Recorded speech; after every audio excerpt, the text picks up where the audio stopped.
Kita hari ni kita nak naik bas ni. Bas ni lepas sebut bas pink, bas Dok.My. Di Alostak melalui laluan-laluan.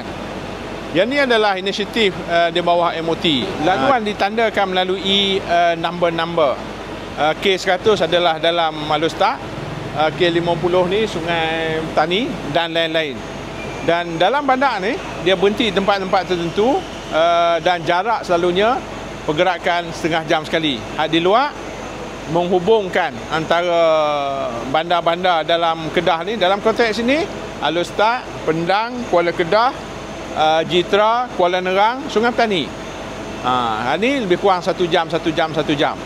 Inisiatif ni yang sebenarnya adalah sangat baik. Kalau kita pergi ke overseas contohnya, inilah bentuk transport awam yang sangat efektif, yang digunakan oleh ramai orang. Jadi dalam konteks kita ini masih baru dan kita harap insya-Allah selepas ni hasrat kerajaan untuk memastikan bahawa bas henti-henti ini akan digunakan oleh lebih ramai rakyat untuk memberi kemudahan kepada semua rakyat. Bayar tiket kat mana? Kat depan kat kunci. Ya. Pakai apa? Pakai kad boleh, tunai boleh, Tesenko boleh. Oh, tunai pun boleh. Atau QR boleh. Oh, QR pun boleh. Oh, okey. Jadi mudahan oh. Ya, insya-Allah. Hari ni dia pusing Alostak kan? Pusing Alostak. Sampai sini balik berapa jam? Kalau dah jalan tak esok tu 45 minit, 60 minit. Okey. Boleh. Okey. Kalau mai OTU student Paruh harga. Tu keistimewaan dia. 3 golongan ni macam saya warga mas. Pelajar, student, OKU separuh harga. Ada special card pula RM50 sebulan. Itu untuk orang-orang tentu nak beli sebulan RM50. Ya. Pelajar lah selalunya. Satu usaha kerajaan macam saya sebut tadi ni. Macam negara maju, public transport murah dan efektif. Saya bayar untuk 3 orang. Ni boleh bayar dengan duit boleh, dengan kad boleh. Janji ada je. Okey, tiket tu dia.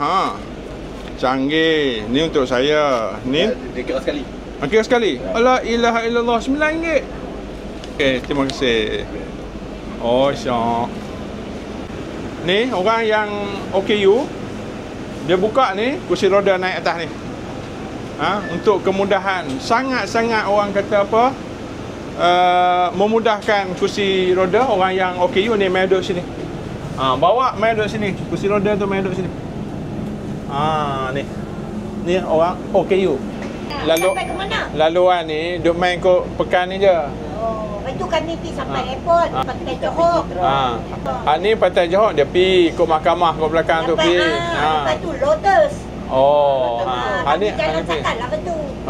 Ni dah makcik dah pergi dah, ni kawan belajar. Dia kata kusyuk dengan naik.